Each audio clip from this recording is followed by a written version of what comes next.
You're listening to the Culips English podcast. To download the study guide for this episode, which includes the transcript, detailed vocabulary explanations, real-world examples, and a quiz, visit our website, culips.com. Culips.com.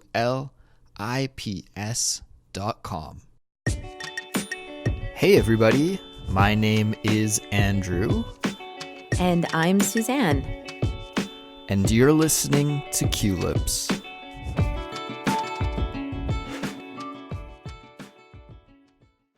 Hello everyone, welcome back to another edition of our Real Talk series. This is the Culips series where we teach you the English that you need to know for everyday real life situations.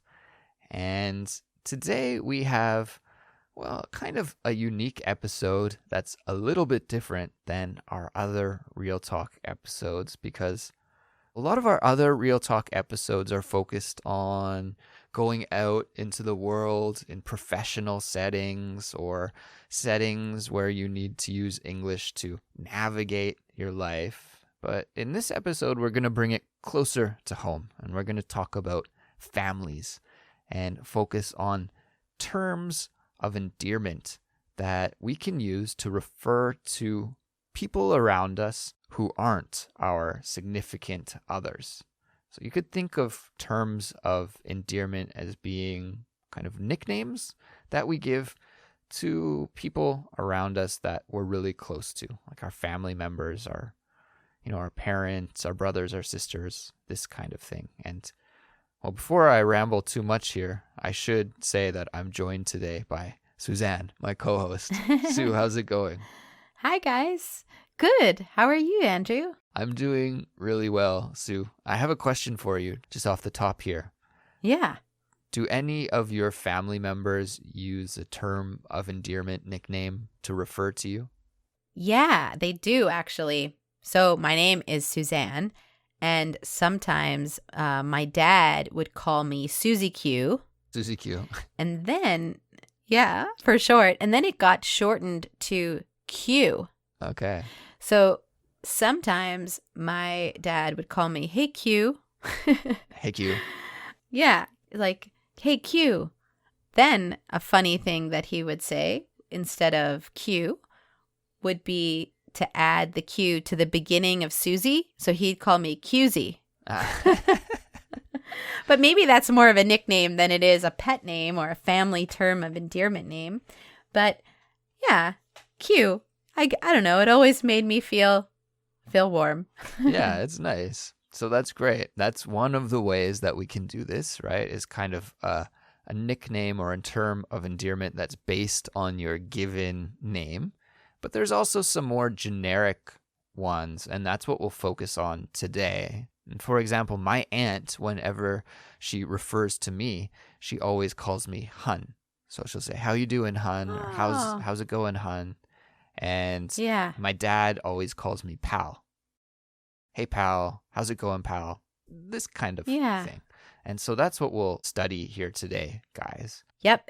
But before we get into it, we want to remind you guys that the best way to study with this episode is with our study guide. You'll get the transcript to this episode, detailed vocabulary explanations, real life examples, and a comprehension quiz, and more in the study guide. So go download that study guide at culips.com.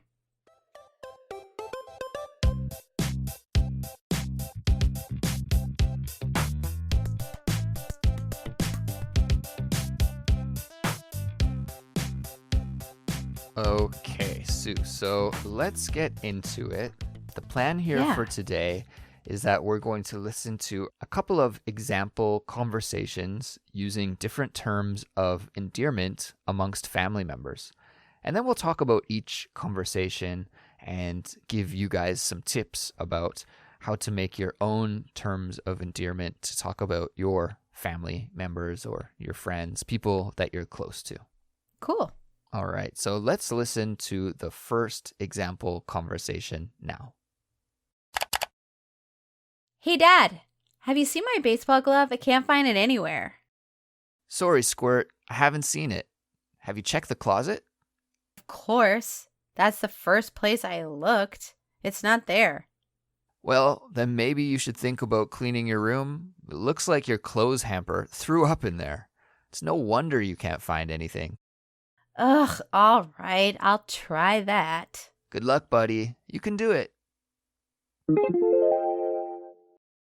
All right, Sue. So in that conversation, it sounded like a dad was talking to his daughter. His daughter was looking for her baseball glove. Yeah. And she couldn't find it. So there was a couple of different terms of endearment that the father used to refer to his daughter. And the first one was squirt. Squirt. Squirt. Squirt. Yeah. So what does this mean, squirt? I mean, it's usually said to a kid, a young kid, someone who's like an energetic, young, naive, inexperienced, young thing. Yeah, it just means a little kid, right? Yeah, It's just a name that we call a little Yeah. kid. I don't think it has any special meaning. To me, I think of, a kid that we would call Squirt is maybe shorter than normal. I think especially a little kid, maybe a little small for their age. But yeah, it's I think there's no real special meaning to it other than that. And so the other term that the father uses is buddy. Okay, buddy. And this is really just a word that we can use. It's very natural for a father to refer to his child as buddy. Even I call my friends buddy too, right? I'll say, hey, buddy. Hey, bud. What's up? Me too. So anybody that you're close to, you can refer to as buddy. It just means a close friend. Exactly. It's the same as pal, kind of, right? It's like interchangeable. Buddy, old pal. Buddy, old pal. Yeah, so I've even heard some people, maybe on movies or TV, I don't really use this one personally, but our listeners may have heard it. It's scout. Scout. So you could say, hey, scout. Yeah. To refer to a boy, I think it would be used more to refer to boys rather than girls. Yeah, I would say so. And I guess it would come from like the Boy Scouts, kind of, maybe? Yeah, that's what I think as well. And maybe if you knew somebody that was in the Boy Scouts, then you'd be more inclined to call them Scout. But personally, I was never in the Boy Scouts, and none of my friends were either. So I don't think that expression was used too often, but our listeners may encounter it. So we thought we'd include it here. I was a Girl Scout, so. Oh, you were a Girl Scout. But nobody called me Scout. What is the difference between the Girl Scouts and the Brownies? Oh, well, the Brownies are when you're younger. It's just an age difference. Oh, okay. When you get to be a certain age, you fly up to become a Girl Scout. There's actually a fly up ceremony. Oh, wow. And you kind of graduate into being a full-fledged Girl Scout. Okay. And for our listeners that don't know, the Scouts is just a program in North America that is designed to teach children about kind of survival skills and basic life skills and teamwork and friendship and all of these things. It's a very popular program for children. Yeah, lots of camping. Lots of camping and badges, right? Collecting badges. Yes. Lots of badges. All right. We're going to move on to conversation number 2. So let's listen to that right now. Awesome. Hi, sweetheart. How was school today? Pretty good. We had art class today, which is my favorite. How about you, Nana? Oh, same old, same old. Want to play a board game with me? Oh, you betcha. Don't be sad when you lose, though, dear. I play to win. You're on, Grandma. You're going down. All right. So, Sue, what did we hear in that conversation? Yes, that was kind of a funny one because Grandma was quite feisty and ready to, they're about to duke it out. So in this conversation, Grandma is maybe home and her grandson comes home from school and she asks him how school was. And then they decide to play a board game. They're very competitive, as you can see. Yep. What was really interesting was the nickname or the term of endearment that Grandma had for her grandson. She called him Sweetheart. Right. Sweetheart. So, Yeah. this is a very common nickname to give children, especially, grandparents or aunts or uncles. Even parents will call their children sweetheart, right? Hey, sweetheart. Yeah. Sometimes even you hear sweetie pie. Sweetie, yeah, sweetie pie. Or sweetie, yeah. I think that grandparents really do use these terms quite often, right? My grandma used to say, hey, doll. Hey, doll. Hey, doll. Yeah, hey, doll. Now, I think that one's gender specific. It would be a little... Yeah.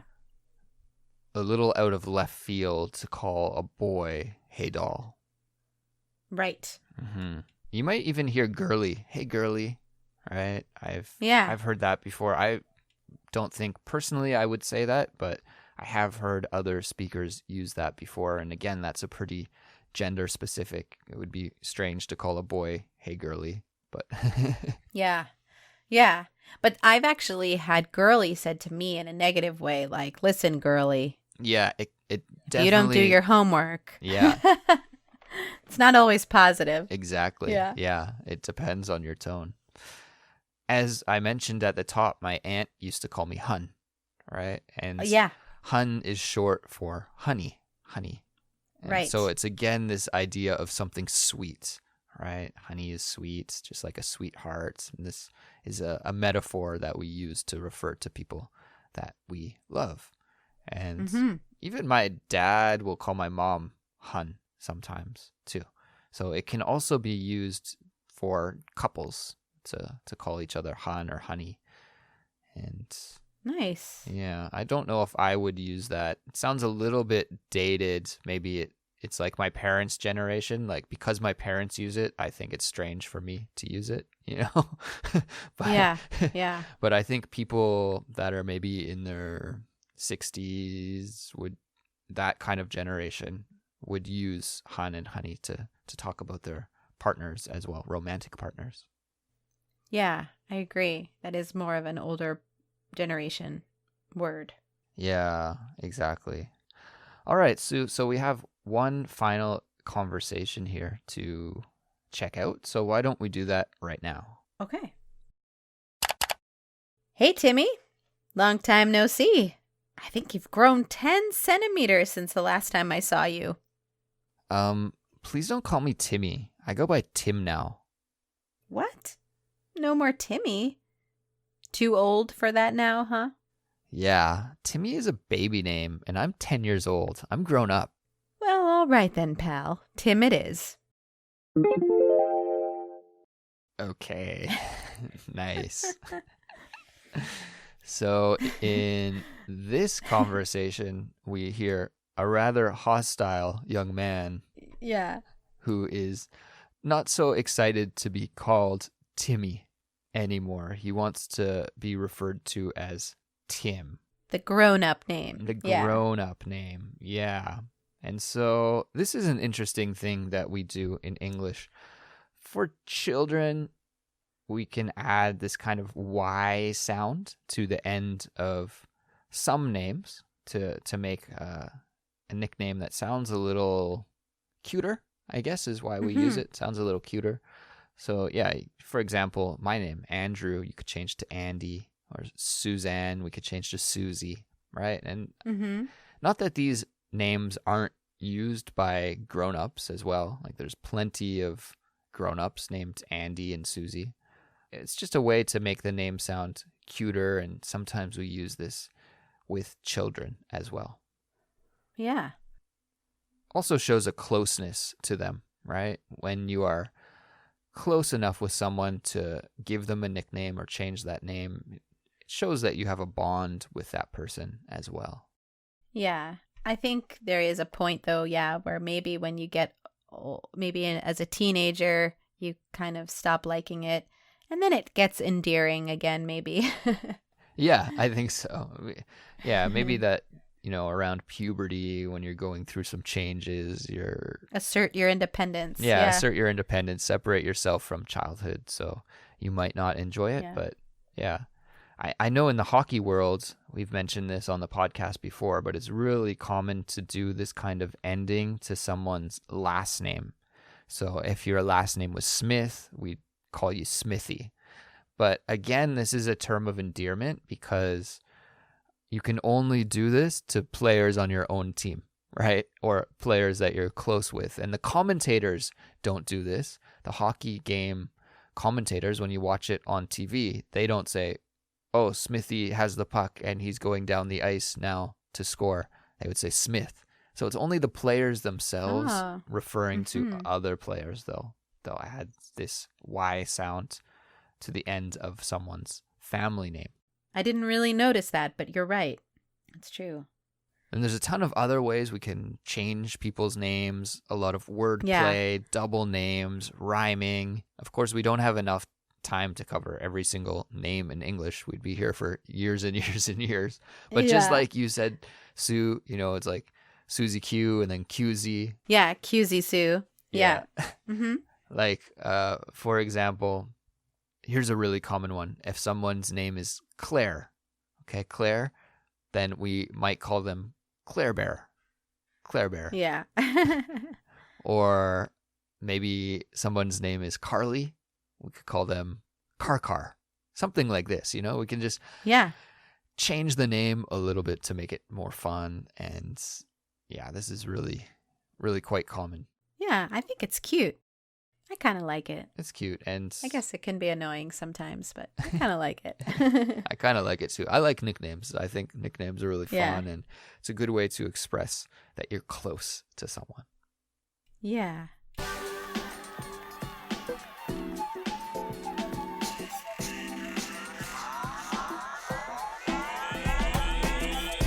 Well, Suzanne, I think we can wrap it up here. Yeah. So thanks for listening, everyone. We hope that you learned some new and fun ways you can use to address your family members without having to use their actual names. And I know some of our listeners speak English with their families at home.